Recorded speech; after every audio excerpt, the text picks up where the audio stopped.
قالوا أئنك لأنت يوسف؟ قال أنا يوسف وهذا أخي قد من الله علينا إنه من يتق ويصبر فإن الله لا يضيع أجر المحسنين. قالوا تالله لقد آثرك الله علينا وإن كنا لخاطئين.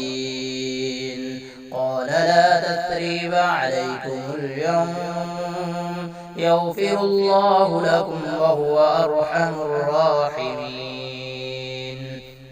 اذهبوا بقميصي هذا فألقوه على وجه أبي يأت بصيرا وأتوني بأهلكم أجمعين.